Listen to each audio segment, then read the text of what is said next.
Warahmatullahi wabarakatuh. Innal hamdalillah nahmaduhu wa nasta'inuhu wa nastaghfiruh wa na'udzu billahi min shururi anfusina wa min sayyiati a'malina. Man yahdihillahu fala mudilla lahu wa man yudlil fala hadiya lahu. Wa asyhadu an la ilaha illallah wahdahu la syarika lahu wa asyhadu anna Muhammadan abduhu wa rasuluh. Qala Allah Ta'ala fi kitabihil karim, ya ayyuhalladzina amanu taqullaha haqqa tuqatih wa la tamutunna illa wa antum muslimun, amma ba'd.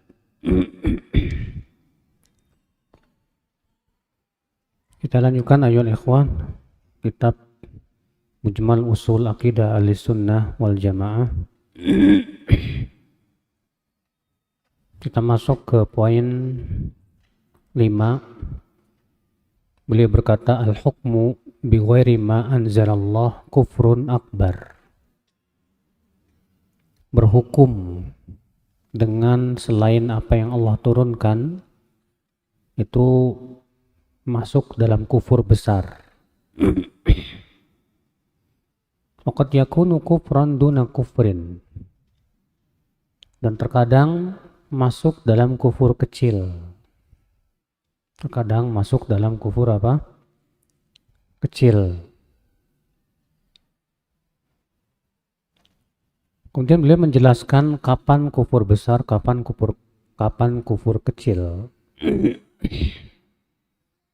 Al-awwalu iltizamu syar'in ghairi syar'illah.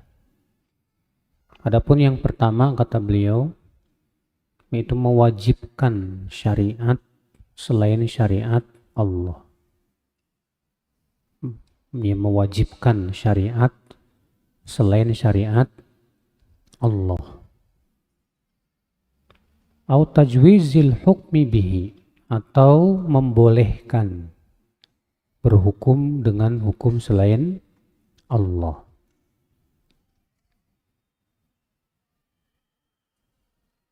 Jadi menurut beliau orang yang mewajibkan syariat selain syariat Allah, ya, itu termasuk kufur besar atau membolehkan.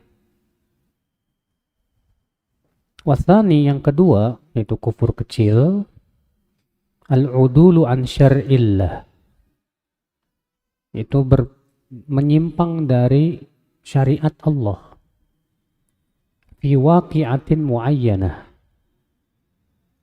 dalam kejadian tertentu, lihawan, karena mengikuti hawa nafsu, ma'al iltizam bi syar'illah, disertai dengan mewajibkan syariat Allah.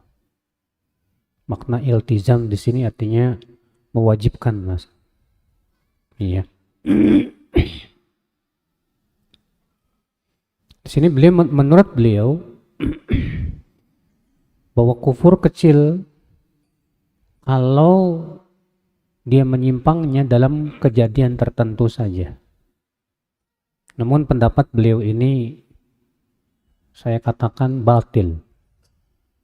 Tidak benar. Kenapa? Karena bertabrakan dengan dalil. Kejadian di zaman Rasulullah SAW yaitu Najasyi. Najasyi masuk Islam tidak, Pak? Masuk Islam. Setelah masuk Islam berhukum dan hukum Allah tidak, Pak? Tidak. Apakah Rasulullah mengkafirkan Najasyi? Tidak. Dan Najasyi berhukum dan tidak berhukum, dan hukum Allah itu bukan dalam kejadian tertentu saja. Bahkan dalam hampir seluruh kejadian. Tapi ternyata Rasulullah tidak mengkafirkan Najasyi. Makanya perkataan beliau di sini bahwa yang termasuk kufur kecil yaitu menyimpang dari syariat Allah dalam kejadian tertentu saja, ya, maka ini tidak ada dalilnya sama sekali. Justru bertabrakan dengan apa? Dalil.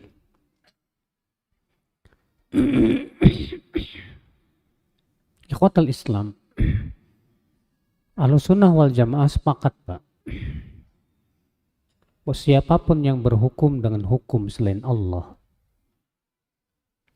disertai dengan keyakinan bahwa berhukum dengan hukum selain Allah itu tidak boleh.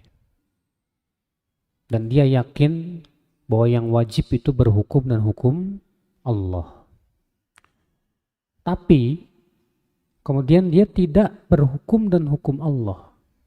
Bukan karena keyakinan itu boleh, bukan. Bukan karena keyakinan itu apa? Boleh. Tapi karena misalnya ngikutin hawa nafsu. Atau yang kedua karena misalnya takut. Takut. Karena apa? Takut. Kalau dia berhukum dan hukum Allah, dia bakalan dibunuh atau dilengserkan dan yang lainnya. Dan banyak alasan lain. Maka orang yang seperti ini, semua ulama Ahlussunnah sepakat dia tidak kafir. Dia belum kafir, tapi dia telah melakukan dosa besar. Iya. Adapun kalau dia berhukum dengan hukum selain Allah dengan keyakinan bahwa itu hukumnya halal dan bahwasanya Allah membolehkannya, maka ini yang disepakati oleh para ulama seluruhnya bahwa ini kafir, murtad dari agama Islam. Tapi ingat ya, ini mengkafirkan perbuatan. Jangan samakan antara mengkafirkan perbuatan dengan mengkafirkan individu. Ya. Allah berfirman, "Wa man lam yahkum bima anzalallah fa ulaika humul kafirun." Siapa yang tidak berhukum dengan apa yang Allah turunkan, maka dia kafir. Allah mengatakan bahwa orang yang tidak berhukum dan hukum Allah, maka dia apa? Kafir.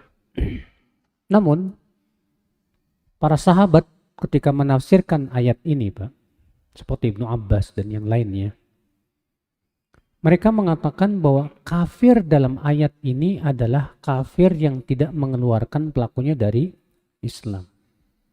Sebagaimana Ibnu Abbas berkata dalam riwayat Tawus, demikian pula dari jalan Ali bin Abi Talhah, ya, dan ini merupakan jalan-jalan yang sahih. Ibnu Abbas berkata ketika menafsirkan firman Allah, "Wa man lam yahkum bima anzalallah fa ulaika humul kafirun." Apa kata beliau? Laisal kufru huna kama yafhamun. Bukanlah kafir dalam ayat ini seperti yang dipahami oleh mereka kaum Khawarij, bukan. Wa innamal kufru alladzi la yanqulu 'anil millah. Akan tetapi kafir yang dimaksud dalam ayat ini adalah kafir yang tidak mengeluarkan pelakunya dari Islam. Kufrun duna kufrin. Kekafiran di bawah kekafiran. Artinya ini termasuk kufur kecil. Bukan kufur apa? Besar. Dan yang ditafsirkan oleh Ibnu Abbas ini sesuai, Pak, dengan perbuatan Rasulullah dan yang disabdakan oleh Rasulullah SAW. Adapun perbuatan Rasulullah tidak mengkafirkan Najasyi. Padahal Najasyi masuk Islam. Selama dia masuk Islam, dia tidak berhukum dan hukum Allah. Kenapa? Karena Najasyi ya takut. Atau bisa jadi belum sampai kepadanya apa? Hujah. Belum sampai kepadanya apa? Keterangan. Makanya Rasulullah tidak mengkafirkan. Bahkan ketika Najasyi meninggal dunia, Rasulullah mengumumkan bahwa hamba Allah yang saleh telah meninggal dunia. Kemudian diadakanlah sholat gaib. Dan ini dalil yang sangat kuat bahwa orang yang berhukum dan hukum selain Allah itu tidak mutlak kafir. Dalam hadis yang lain yang sahih, Rasulullah SAW mengabarkan akan munculnya pemimpin-pemimpin yang tidak berhukum dan hukum Allah. Dalam riwayat Muslim, dalam sahihnya, Rasulullah SAW sabda, sayakunu ba'di umara, akan muncul setelahku nanti pemimpin-pemimpin. Yastannuna bighari sunnati wa yahtaduna bighari hadi. Mereka akan mengambil sunnah selain sunnahku dan mengambil petunjuk selain petunjukku. Tuh lihat. Rasulullah mengatakan nanti akan muncul pemimpin-pemimpin setelahku yang mengambil sunnah selain sunnah Rasulullah SAW dan mengambil petunjuk selain petunjuk Rasulullah SAW. Sekarang kalau petunjuk selain Rasul itu apa Pak? Kalau mereka mengambil selain petunjuk Rasulullah, petunjuk siapa? Pasti petunjuk buatan manusia. Kalau mereka mengambil sunnah selain sunnah Rasulullah, sunnah siapa? Pasti sunnah buatan manusia. Tapi apakah dalam hadis itu Rasulullah mengkafirkan? Bahkan kemudian Rasulullah bersabda lagi, wasayaqumu fihim rijal qulubuhum qulubus syayatin. Bahkan nanti akan ada pada mereka pemimpin-pemimpin itu orang-orang yang hatinya bagaikan hati setan dalam badan manusia. Hatinya hati setan tapi berbadan apa? Manusia. Saking jahatnya ini pemimpin. Lalu ada seorang sahabat bertanya, ya Rasulullah, kalau kami menemukan pemimpin seperti itu, apa yang kau perintahkan kepada kami? Kata Rasulullah SAW apa? Isma wa ati. Tetaplah dengar dan taat. Maksudnya dalam perkara yang ma'ruf, bukan dalam perkara maksiat. Iya. Lihat Nabi SAW tetap menyuruh kita mendengar dan taat. Dalam riwayat yang lain para sahabat bertanya, ya Rasulullah, itu Rasulullah mengabarkan akan adanya pemimpin-pemimpin yang kalian ingkari dia. Yang kalian apa? Ingkari dia. Kata Rasulullah SAW apa?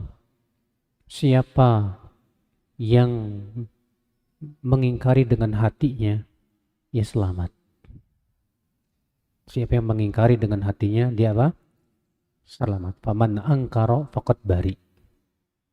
Walakin man radhiya wa taba. Yang tidak selamat itu adalah yang ridho terhadap kezoliman dia dan mengikuti kezoliman dia. Lalu apa kata para sahabat? Afala nunabidhuhum ya Rasulullah? Boleh enggak kami lawan pemimpin seperti itu ya Rasulullah? Boleh enggak kami memberontak kepada pemimpin seperti itu ya Rasulullah? Apa kata Rasulullah? La ma aqamu fikumus shalah. Selama mereka masih mendirikan sholat.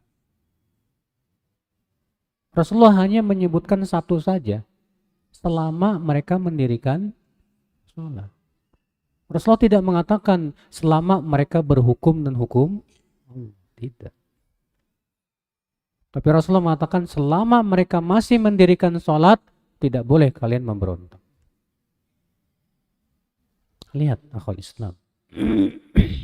Dalam hadis yang lain Rasulullah SAW sabda, hadis yang hasan. Kata Rasulullah SAW, Inna ural Islam, ya, satan kudu urwatan urwatan. Tali Islam ini akan lepas seutas demi seutas. Kullaman qadat al-urwah tashabbathan nas billati taliha. Setiap ada tali Islam yang lepas, orang-orang akan berpegang kepada tali Islam yang lain. Kemudian Rasulullah menyebutkan apa yang pertama kali lepas. Kata Rasulullah, awwaluhal hukmu. Yang pertama kali tali Islam lepas adalah hukum. Wa akhiruhas shalah. Dan yang terakhir kali tali Islam lepas adalah sholat. Lihat, Rasulullah SAW mengatakan bahwa tali Islam itu akan lepas satu persatu, Pak. Dan ternyata yang pertama kali lepas dari tali Islam itu apa? Masalah hukum. Dan hadis ini menunjukkan tidak mutlak kafir orang yang berhukum dan hukum selain Allah Subhanahu wa taala. Siapa yang mengatakan bahwasanya siapa yang berhukum dengan selain hukum Allah maka dia kafir secara mutlak, ini kaum Khawarij. Pendapat kaum Khawarij adalah setiap yang berhukum dan hukum selain Allah kafir secara mutlak, langsung dikafirkan, Pak. Murtad dari agama Islam. Adapun Ahlussunnah tidak. Makanya di sini beliau memberikan perincian bahwa berhukum dan hukum selain Allah itu terkadang kufur kecil dan terkadang kufur apa? Besar. Kapan kufur kecil? Jika dia masih punya keyakinan bahwa berhukum dan hukum Allah itu wajib. Ya. Adapun kalau dia mengingkari kewajiban itu dan meyakini bahwa itu boleh-boleh saja, nggak masalah, maka ini bisa jatuh kepada kufur besar dan bisa mengeluarkan pelakunya dari Islam. Namun juga, Pak, dalam masalah mengkafirkan pun harus terpenuhi syaratnya. Dalam masalah mengkafirkan pun harus terpenuhi apa? Syaratnya. Apa syaratnya? Antaku ma'alaihil hujjah wa tuzalu anhu syubhah. Yaitu tegak padanya hujjah, dijelaskan dulu dan dihilangkan darinya syubhat. Barangkali dia terkena syubhat, ya, barangkali dia terkena syubhat pemikiran. Nah, ini akhwal Islam. Dan tentunya akhi, yang punya kewajiban menjalankan hukum Allah itu pemimpin. Mereka lah yang akan ditanya nanti oleh Allah pada hari kiamat. Kalau mereka ternyata tidak menjalankan hukum Allah, itu urusan dia dengan Allah. Iya. Baik, kita masuk ke poin yang ke-6.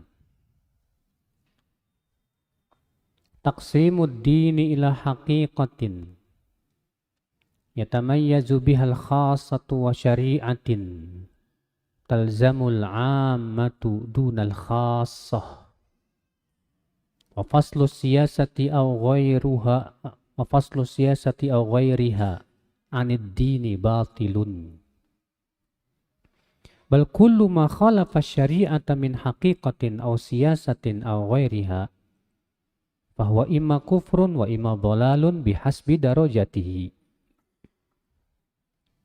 Membagi agama menjadi dua tingkatan. Tingkatan yang pertama tingkatan hakikat, di mana tingkatan hakikat ini merupakan keistimewaan orang-orang tertentu saja yang sudah sampai pada derajat tinggi. Yang kedua, tingkatan syariat. Di mana tingkatan syariat ini adalah tingkatannya orang-orang awam.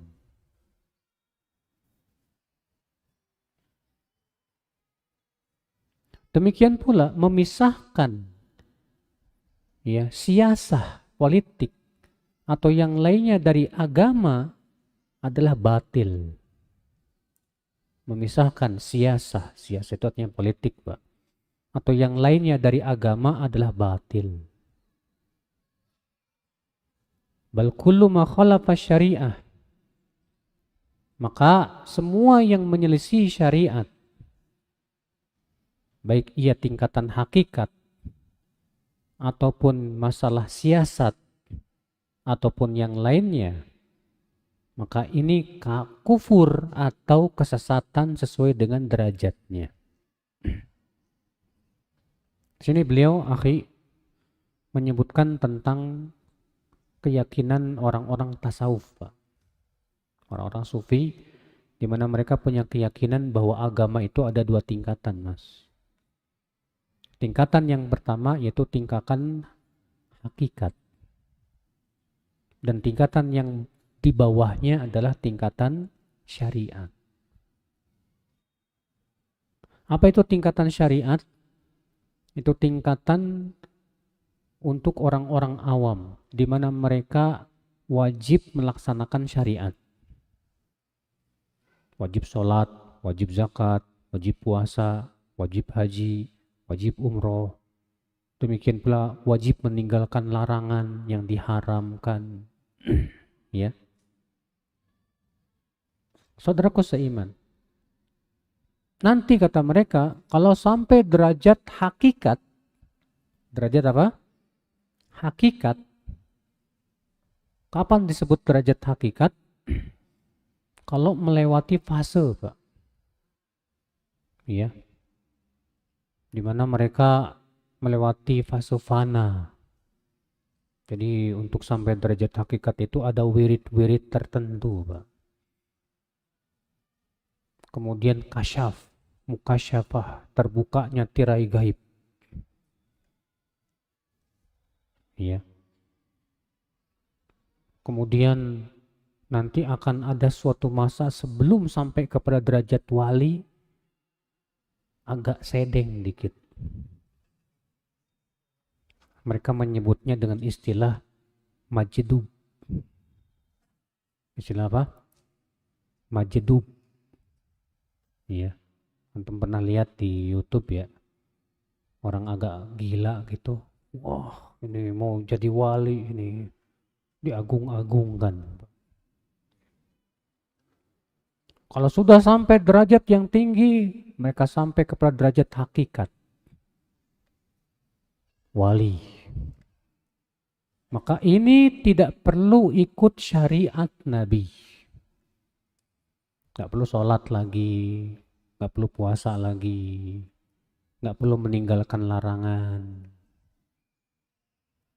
Bahkan ya, murid-murid mereka Pak, sampai punya keyakinan bahwa wali fulan itu kalau minum arak itu sampai kerongkongan jadi air katanya Pak. Benar Pak. Saya dengar sendiri dari sebagian mereka. Sampai mereka mengatakan begitu. Jadi kalau wali beda sama kita katanya. Mereka minum arak itu nggak masalah buat mereka karena sampai kerongkongan udah jadi air itu. Masya Allah. Nah ini akal Islam. Ini merupakan keyakinan tasawuf. Keyakinan apa? Tasawuf. Dan mereka berusaha mencari-cari dalil untuk membenarkan pendapat mereka. Mereka berdalil dengan sebuah hadis di mana Rasulullah SAW bersabda, Allah Ta'ala berfirman, فَإِذَا أَحْبَبْتُهُ فَكُنْتُ سَمْعَهُ الَّذِي يَسْمَعُ بِهِ وَبَصَرَهُ الَّتِي يُبْصِرُ بِهِ وَيَدَهُ الَّتِي يَبْطِشُ بِهَا وَرِجْلَهُ الَّتِي يَمْشِي بِهَا. Kalau aku sudah mencintai dia, aku akan jadi pendengaran yang ia mendengar dengannya. Aku akan menjadi penglihatan yang ia melihat dengannya. Aku akan menjadi tangan yang ia bergerak dengannya. Dan aku akan menjadi kaki yang ia melangkah dengannya. Kata mereka, berarti Allah sudah bersatu dengan mereka. Allah sudah apa? Bersatu. Ya. Makanya mereka punya keyakinan bahwa wali itu ya bersatu dengan Allah. Ini namanya disebut istilahnya kalau bahasa Jawa manunggaling. Ya. Yang merupakan ajarannya Syekh Siti Jenar. Dan keyakinan manunggaling ini ada dua macam. Nah, ini sebetulnya pernah saya bahas juga di sini pada beberapa poin yang lalu. Ya.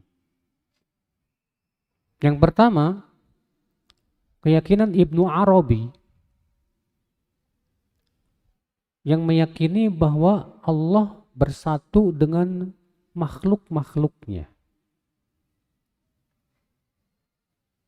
Sehingga mereka punya keyakinan bahwa yang kita lihat di alam semesta itulah wujudnya Allah.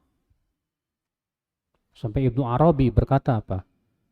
Tidaklah babi dan anjing kecuali perwujudan Allah.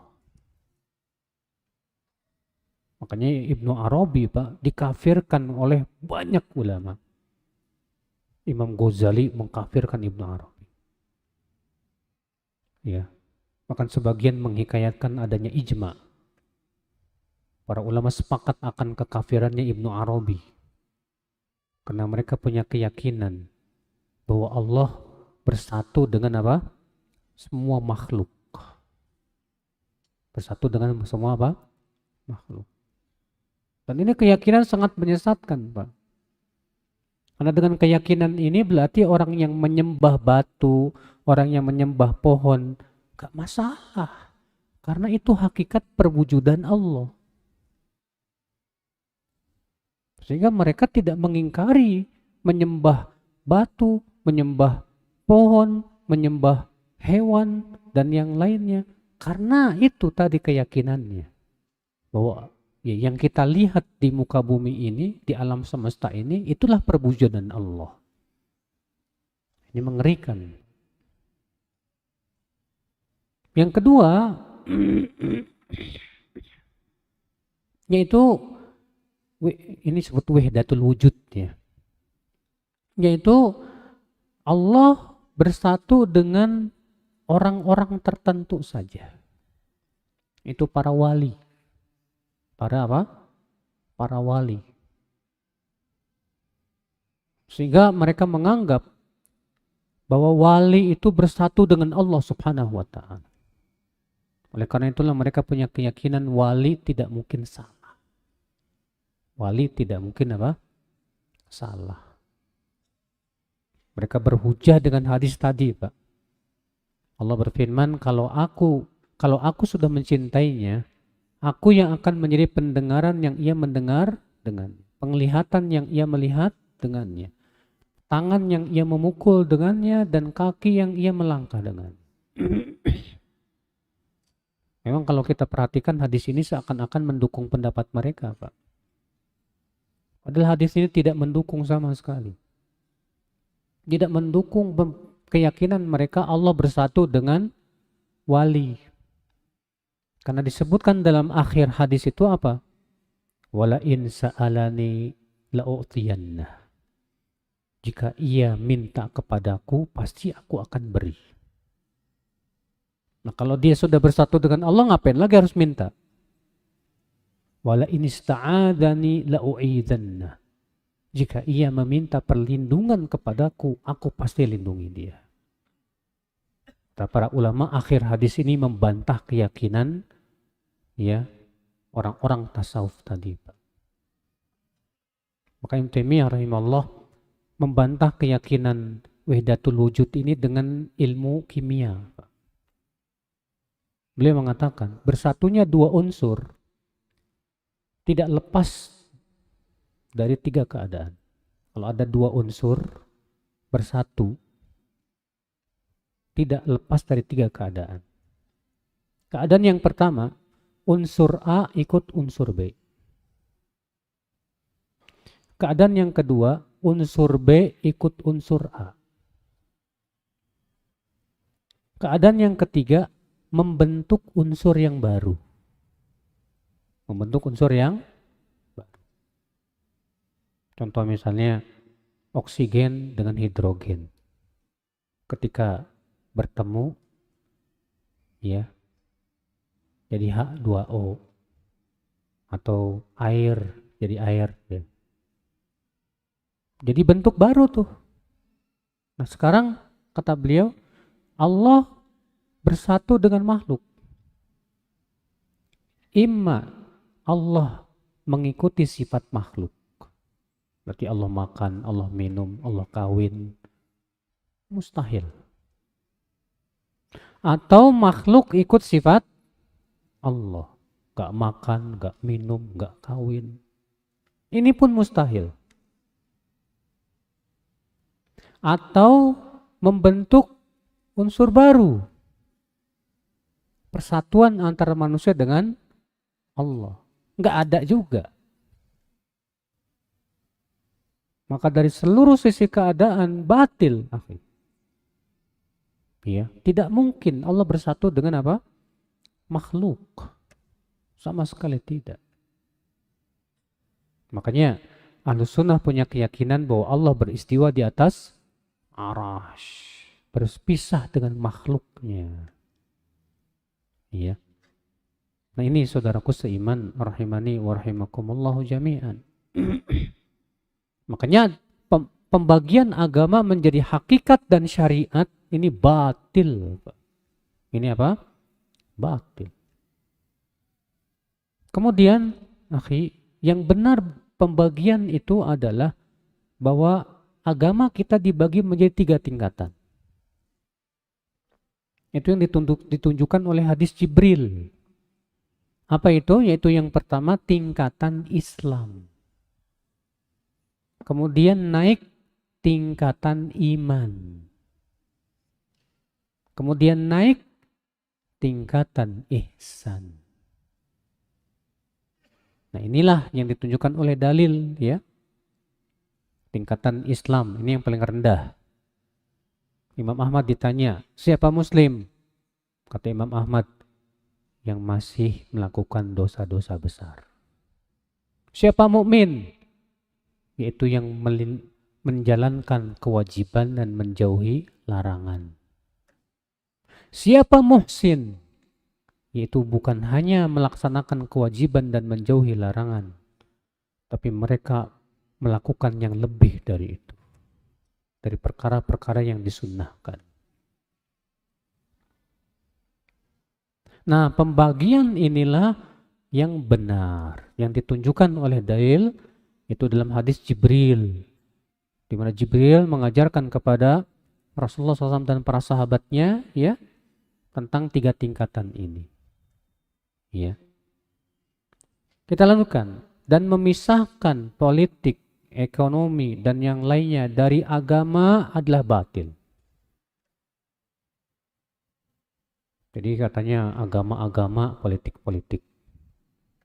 Jangan dicampur adukan. Kita katakan tidak bisa, Mas. Semua masalah dunia tidak boleh lepas dari masalah agama. Karena Islam sudah menjelaskan segala sesuatu. Islam sudah sempurna. Tidak mungkin Rasulullah SAW menjelaskan masalah tata cara buang air, tapi tidak menjelaskan tentang masalah yang lebih besar dari itu. Gak mungkin, Pak. Bayangkan masalah buang air, adab-adabnya sampai ada 12 adab. Itu masalah kecil. Masalah akidah, masalah siasa, masalah-masalah yang lebih besar, ternyata Islam tidak mengaturnya. Gak mungkin, Pak. Gak mungkin. Jangan pisahkan agama dengan apa? Udah masuk. Udah met lagi. Ya, jangan pisahkan. Kewajiban kita jadikan parameter itu adalah agama.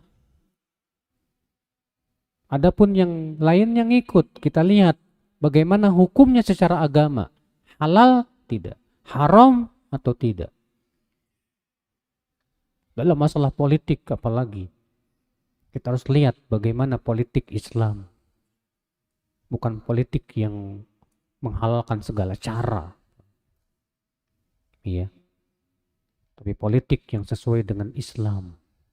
Siasah syariah yang sudah dibicarakan oleh para ulama dalam kitab-kitab mereka. Ini saudaraku sekalian ya. Jadi memisahkan agama dengan urusan dunia adalah merupakan perkara yang sesat. Jangan pisah-pisahkan. Karena Allah sudah menjelaskan segala sesuatu. Demikian. Sepertinya sudah masuk Isya. Wabillahi taufik. Assalamualaikum warahmatullahi wabarakatuh.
Alhamdulillah, wassalatu wassalamu ala rasulillah, nabiyina Muhammadin wa ala alihi wa sahbihi wa man walah, wa asyhadu an la ilaha illallah wahdahu la syarikalah, wa asyhadu anna Muhammadan abduhu wa rasuluh. Qala Allah Ta'ala fi kitabihil karim, ya ayyuhalladzina amanu taqullaha haqqa tuqatih wala tamutunna illa wa antum muslimun, amma ba'd. Kita lanjutkan sedikit baru kita buka tanya jawab. Lalu kata beliau, bal kullu ma khalafa syariah, justru semua yang menyelisih syariat, min haqiqatin aw siyasatin aw ghairiha, baik itu berupa hakikat atau siasat atau yang lainnya, fahuwa imma kufrun wa imma dhalal, maka ia tidak lepas dari dua. Jika tidak kufur, maka itu kesesatan. Bihasbi darajati, disesuaikan dengan derajatnya. Artinya semua perkara yang menyimpang dari syariat tidak lepas dari dua perkara tadi. Bisa jadi terkadang sampai kepada derajat kufur dan pelakunya murtad dari agama Islam. Contoh misalnya, ya, orang yang meyakini bahwa zina itu halal, bahwa riba itu boleh-boleh saja, bahwasannya ya mencuri itu boleh. Yang seperti ini disebut oleh para ulama sebagai juhud, dan itu masuk dalam kufur besar yang bisa mengeluarkan pelakunya dari apa? Islam. Adapun mengkafirkan pelakunya, tentu sudah kita sebutkan tadi, ya, harus dipenuhi padanya syarat-syarat kafir mengkafirkan. Adapun kesesatan, seperti misalnya, ya, orang yang punya pemikiran-pemikiran yang menyesatkan, seperti keyakinan Khawarij, keyakinan Murji'ah, keyakinan Mu'tazilah, ya, dan itu semua sesat. Kenapa disebut sesat? Karena tidak sesuai dengan Al-Quran, hadis, dan ijma. Seperti orang Khawarij punya keyakinan bahwa orang yang melakukan dosa besar, maka dia apa? Kafir. Kalau di Indonesia, keyakinan Khawarij itu kayak LDII, Pak. Yang punya keyakinan bahwa di luar kelompoknya kafir semuanya. Yang tidak mau baiat kepada imamnya kafir. Iya. Jadi kita yang nggak mau baiat kepada LDI ini, Pak, nggak mau ikut-ikutan, kafir udah, najis. Ini jelas keyakinan apa? Khawarij. Hanya karena tidak mau baiat dengan alasan katanya berdasarkan hadis, man mata walaysa fi unuqihi bai'ah mata mitatan jahiliyah. Siapa yang meninggal dalam keadaan tidak berbaiat, maka matinya bangkai jahiliyah. Lalu mereka menafsirkan sendiri bahwa yang dimaksud dengan mati bangkai jahiliyah, mati kafir. Padahal tidak ada satupun ulama yang berpendapat demikian. Para ulama menjelaskan yang dimaksud dengan mati di atas bangkai jahiliyah artinya di atas perangai jahiliyah. Dan ini tidak mengharuskan pelakunya kafir, walaupun ia jatuh pada dosa. Ya. Dan mereka menafsirkan makna baiat itu kepada imam yang mereka angkat. Padahal imam yang dimaksud di sini imam yang diakui oleh seluruh umat Islam. Imam yang mempunyai kekuasaan. Ini namanya kesesatan, Mbak, dalam memahami hadis Nabi Shallallahu Alaihi Wasallam. Nah ini akal Islam saudaraku sekalian. Allahu alam, demikian kita buka tanya jawab. Naam.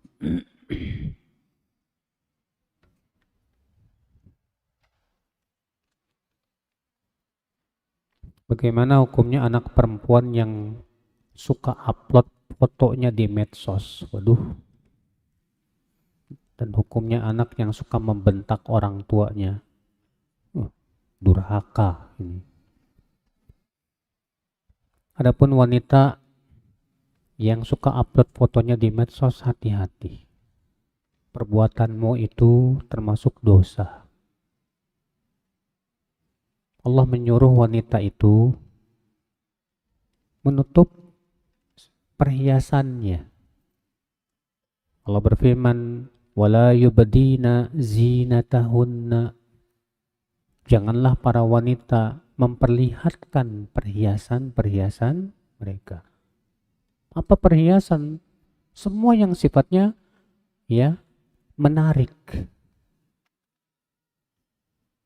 Maka dari itu wanita yang suka upload fotonya di medsos supaya dinikmati kecantikannya oleh banyak laki-laki, setiap mata yang melihat dia dosa buat dia. Ya. Adapun membentak orang tua ini jelas termasuk uququl walidain, durhaka kepada orang tua.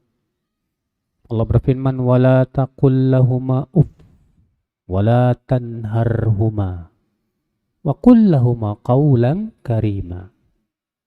Jangan kamu ucapkan kepada orang tuamu uff, wala tanharhuma, dan jangan kamu bentak mereka.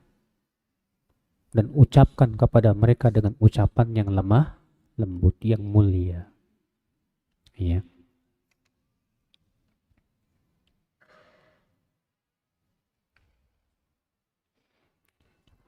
Seseorang dihukum karena dianggap melanggar undang-undang tanpa proses sidang pengadilan. Tapi orang tersebut ridho dan sabar karena menganggap hal itu adalah proses pengguguran dosa dan mengambil hikmah. Boleh enggak Ustadz? Ya kalau dia memang memilih untuk ridho aja, ya dengan keyakinan mudah-mudahan ini menggugurkan dosa, ya silakan saja. Ya. Tapi masalahnya dia kok dihukum tanpa ada proses, kan aneh ini. Harusnya kan semua yang namanya hukum harus melalui peradilan. Hatta dalam Islam, untuk menegakkan hukum qisas, hukum potong tangan, ya hukum rajam, harus ada peradilan dulu. Seorang qadhi tidak sembarangan langsung qisas aja, langsung rajam aja, nggak bisa.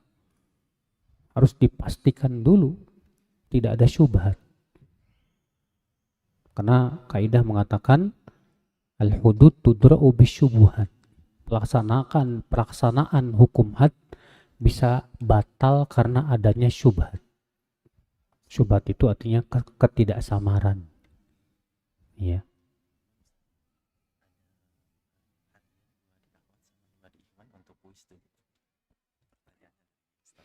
Ada kuis katanya Pak. Satu ikhwan, satu akhwat. Oh, pertanyaannya jadi 4. Masya Allah. Pertanyaan pertama buat ikhwan dulu.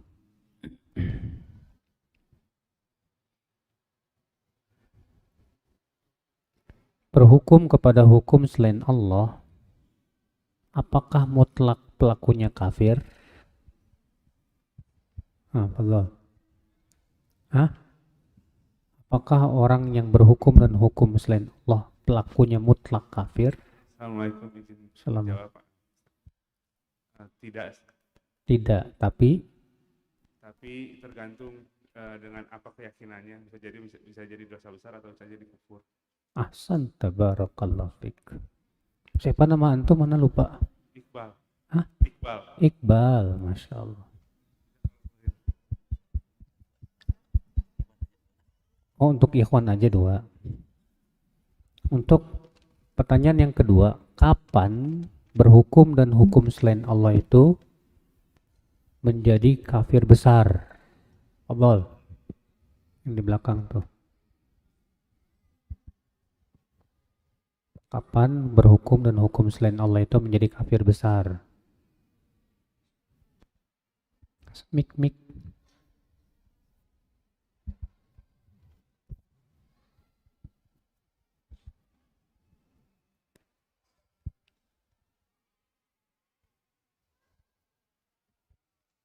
Jika punya keyakinan bahwa tidak perlu memakai hukum Allah. Bila punya keyakinan buat tidak perlu hukum Allah. Maksudnya gimana nih?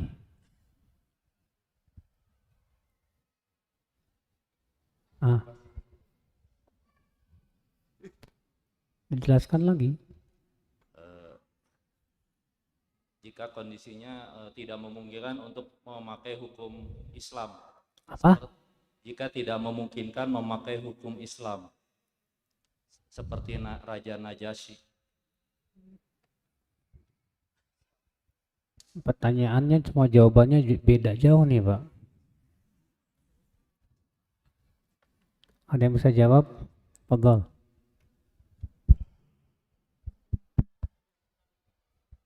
Mewajibkan hukum yang bukan hukum Allah dengan keyakinan bahwa itu halal, boleh, gak apa-apa, insya Allah. Hah? Oh, akhwat. Oh ya. Sekarang pertanyaan buat akhwat. Pertanyaan yang pertama, berasal dari pemahaman apa pembagian agama menjadi dua, hakikat dan syariat? Akhwat, berasal dari pemahaman mana atau kelompok mana bahwa agama itu ada dua tingkat? Hah? Pemahaman tasawuf. Tasawuf, betul. Pertanyaan yang kedua, tingkatan dalam Islam, dalam agama kita itu yang benar ada berapa tingkatan? Apa saja? Bismillah, tingkatannya ada 3. Yang pertama itu Islam, yang kedua iman, yang ketiga ihsan. Ahsanti, barakallahu fik.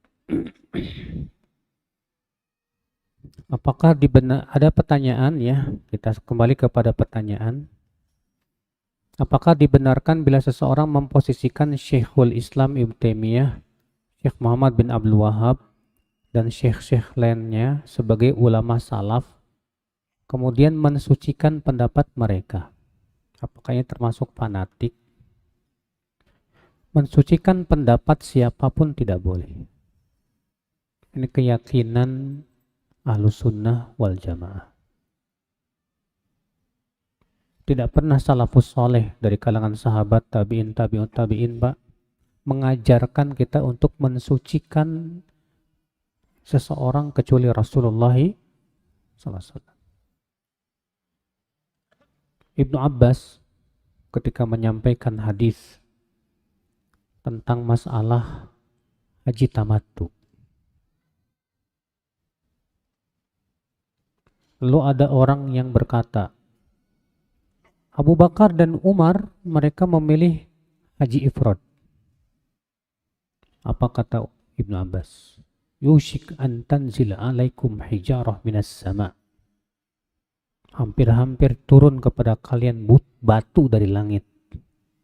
Qulu lakum qala Rasulullah wa taquluna qala Abu Bakar wa Umar. Aku sampaikan kepada kalian Rasulullah bersabda, kalian malah menyampaikan kepadaku perkataan Abu Bakar dan Umar. Kita, ya akhi Ahlus Sunnah, tidak pernah mensucikan Syekh Muhammad bin Abdul Wahab, Syekhul Islam Taimiyah, dan para masyayikh yang lain yang enggak sama sekali. Kita mengikuti mereka yang sesuai dengan dalil. Itu kewajiban kita. Cuma masalahnya mereka-mereka yang memusuhi dakwah salaf menuduh kita ini mensucikan ulama-ulama ini, Ibnu Taimiyah. Karena kenapa? Karena kita sering membawakan perkataan mereka. Yang kita bawakan karena jelas berdasarkan dalil. Ya, kita tidak pernah mensucikan. Berapa banyak pendapat Syekhul Islam yang kita selisihi karena kita melihat ada yang lebih kuat dalilnya. Syekh Muhammad bin Abdul Wahab, beliau juga manusia biasa. Tapi beliau Masya Allah orang yang berusaha untuk membersihkan Islam dari kesyirikan dan kebid'ahan serta penyimpangan-penyimpangannya. Lalu kemudian beliau dituduh sebagai apa? Pantolan Wahabi. Kenapa? Karena itu. Karena beliau mengingkari syirik. Maka orang yang doyan syirik ngambek. Beliau mengingkari bid'ah, orang yang doyan bid'ah marah. Iya. Dan memang sudah sunatullah. Setiap orang yang berdakwah kepada tauhid akan banyak orang yang tidak suka kepadanya. Itu sudah sunatullah. Tapi kita tidak pernah mensucikan mereka. Kita hanya meyakini yang suci itu hanyalah Rasulullah, yang maksum itu hanya Rasulullah SAW saja.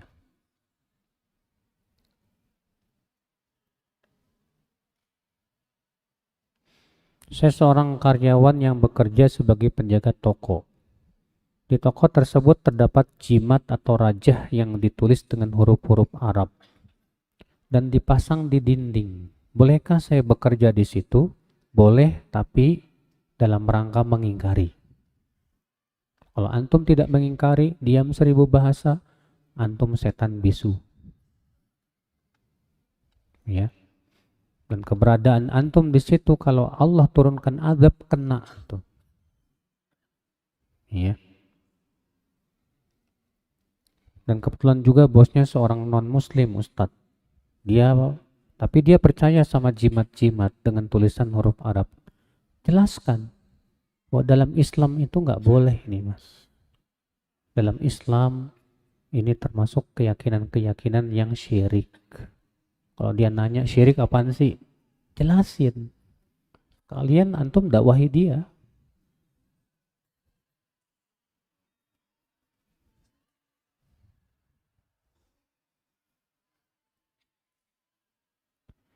Bagaimana hukumnya dengan orang yang mencari magnet rezeki dengan menggunakan metode garpu tala? Aduh, saya nggak tahu ini metode apa ini.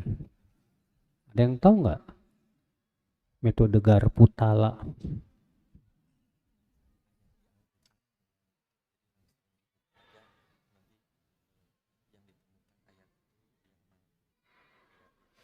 Makanya mencari ayat Al-Quran dengan cara acak, langsung dibuka, yang dia temukan, yang langsung dilihat, itu yang apa? Jadi jawaban dari masalah dia atau diamalkan. Kita katakan, akhi, ini bukan perbuatan Rasulullah, bukan pula perbuatan sahabat, bukan perbuatan tabi'in, tabi'ut tabi'in. Memang betul Al-Quran itu syifa, penyembuh. Tapi apakah caranya seperti itu? Tidak. Para sahabat itu mereka mempelajari Al-Quran 10 ayat, 10 ayat. 10 ayat dulu mereka pelajari, mereka pahami, mereka amalkan. Setelah itu tambah lagi 10 ayat. Demikian selanjutnya. Adapun buka, langsung tanjuk. Wah, ini dia nih. Jawabannya ini. Iya. Udah gitu menafsirkan sendiri lagi pakai akal pikirannya. Waduh, ini bahaya, Mas. Ini bisa berubah jadi kesesatan. Ya.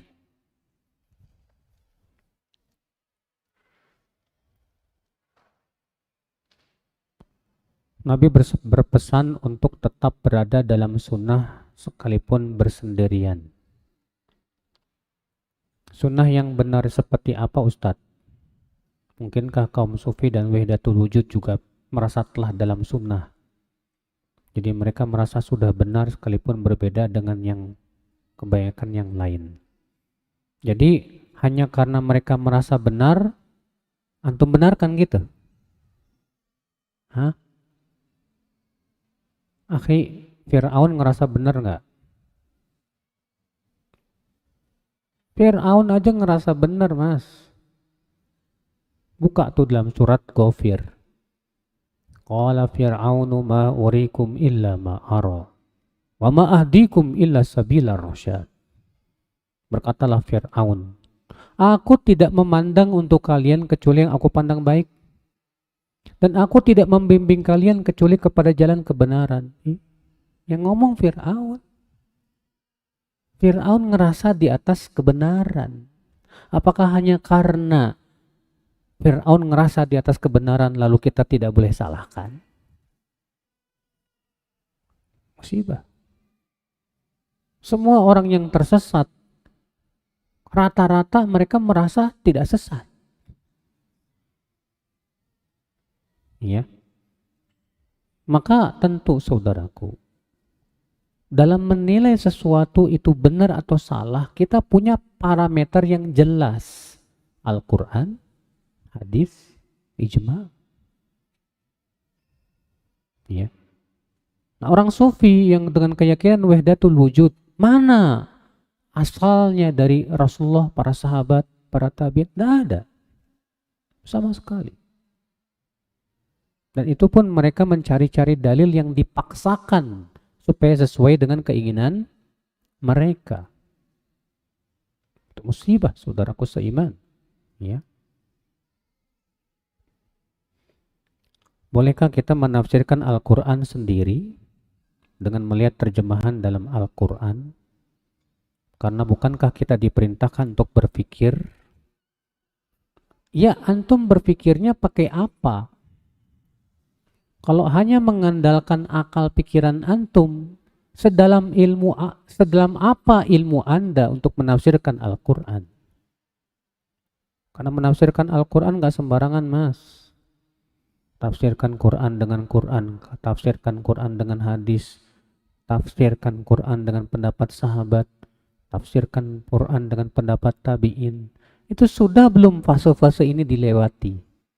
Tiba-tiba antum nafsirin sendiri hanya karena kita disuruh berpikir. Akhirnya hasil pemikiran antum jadi sesat. Kayak orang N11 yang menafsirkan firman Allah, wallahu yad'u ila daris salam. Allah menyeru kepada Darussalam, dar negara, salam Islam. Artinya N11. Kan ngaco, Pak. Justru, Pak, sumber kesesatan itu saat menafsirkan Quran dan hadis seenaknya. Barusan tadi saya berikan contoh orang LDI yang menafsirkan hadis sendiri. Siapa yang meninggal dalam keadaan tidak baiat, matinya bangke jahiliyah. Musibah ya, makanya penting sekali kalau mau menafsirkan Quran dan hadis, kita harus tahu cara menafsirkan yang benar itu seperti apa. Betul kita disuruh berpikir, tapi akal pikiran kita ini harus lurus dalam berpikirnya. Harus lurus dalam apa? Dalam berpikirnya. Nggak seenaknya, sesuai dengan apa yang menurut saya pahami. Siapa Anda? Ya.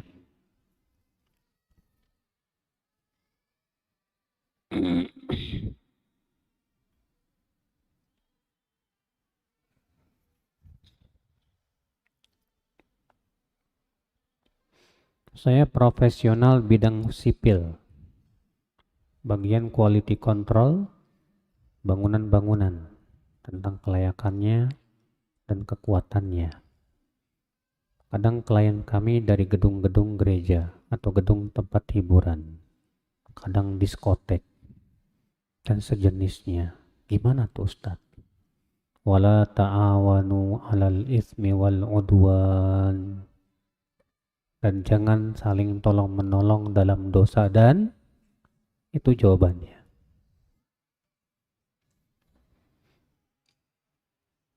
Mengenai kisah sahabat yang dikejar oleh Rasulullah SAW karena celananya isbal, lalu diketahui sahabat tersebut kakinya cacat, tetapi Rasulullah tetap menyuruhnya untuk meninggikan celananya. Hadis tersebut diriwayatkan oleh siapa Ustadz dan bagaimana kedudukan hadisnya? Hadis itu diriwayatkan oleh, subhanallah, saya lupa. Saya lihat dulu ya.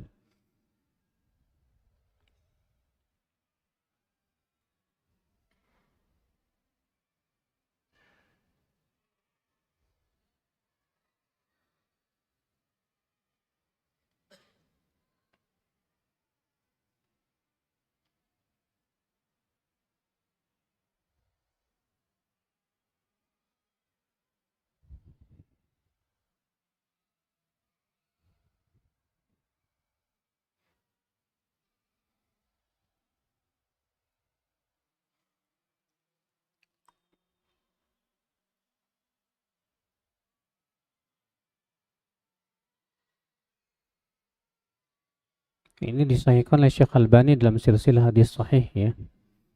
Di jilid 6 halaman 406. Disahihkan oleh Syekh Albani dalam silsilah hadis sahih. Adapun siapa yang meriwayatkannya agak lupa. Sebentar.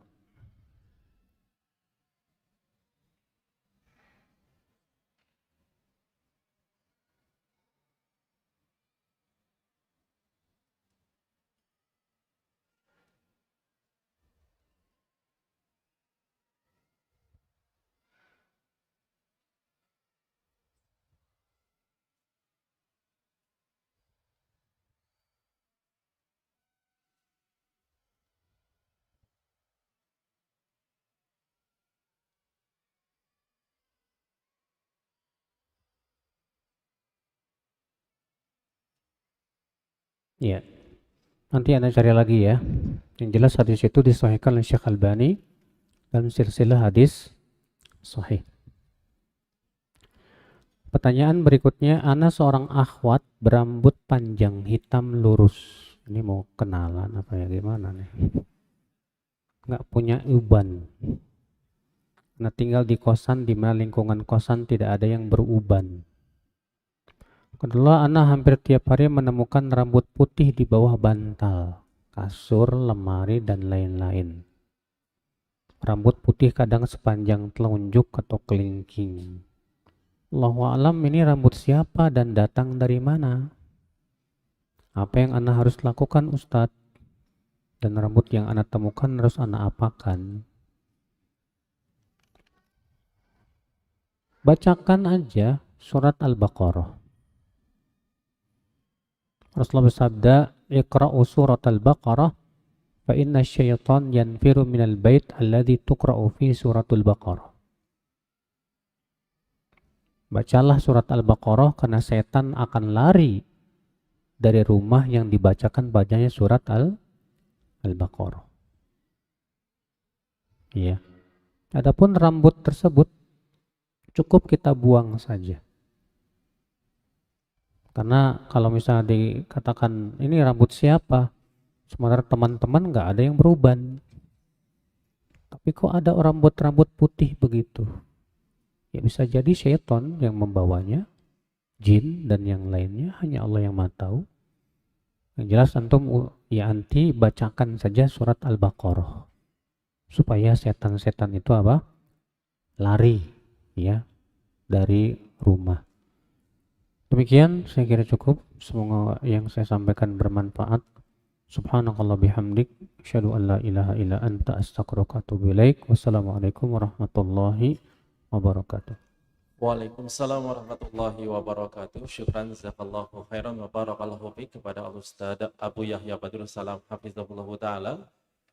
Dan kita doakan semoga Al-Ustaz senantiasa dijaga oleh Allah dan diberikan kesehatan oleh Allah Subhanahu wa taala, dan semoga kita yang menyimak memperoleh faidah dan manfaat dan dimudahkan untuk mengamalkan faidah yang Ustaz sampaikan. dan sampai bertemu kembali pada kajian-kajian selanjutnya. Dan insya Allah setiap Selasa pekan pertama dan pekan ketiga setiap bulannya, setiap Selasa malam kita akan kajian bersama Ustadz Abu Yahya Badrus Salam hafizahullah taala. Kami segenap yang bertugas mengucapkan terima kasih, syukran jazakumullahu khairan kepada para jamaah dan juga para pendengar dan pemirsa yang mengikuti kajian di malam hari ini. Barakallahu fikum, subhanakallahumma wa bihamdik, asyhadu an la ilaha illa anta astaghfiruka wa atubu ilaik. Wassalamualaikum warahmatullahi wabarakatuh.